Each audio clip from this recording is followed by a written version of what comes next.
What's up, everyone? Coming to you again from my favorite place. It is the Rick House. I can smell the whiskey just permeating the wood behind me. That musty smell of a Rick House. I absolutely love it.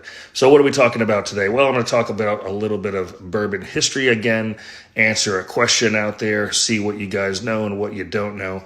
But a question that is a common trivia question, and here it goes.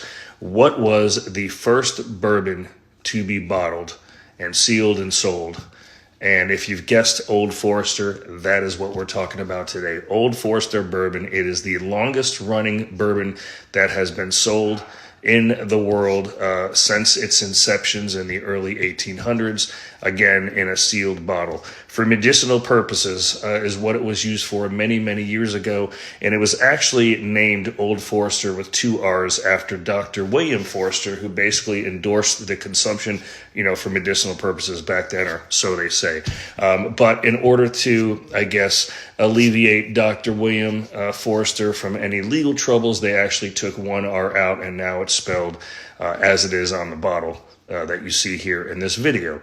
So Old Forester, again, being the oldest bourbon and the first bourbon to actually be bottled. George Garvin Brown was a pharmaceutical sales rep, and when he put together this bourbon and started producing it in large quantities in the early 1900s, that's how he was selling it and getting to the hands of consumers. And then obviously Prohibition came along, shut down the distillery. They opened it back up. They created Brown-Forman, and again, it changed hands several different times. But Old Forester bourbon, again, being the first bourbon to actually be bottled and sold in the U.S. Pretty cool. Again, just some fun facts about bourbon. Always appreciate you guys following me. This is a quick one. South Florida Bourbon Guy with another daily bit from the barrel, and today's Old Forester.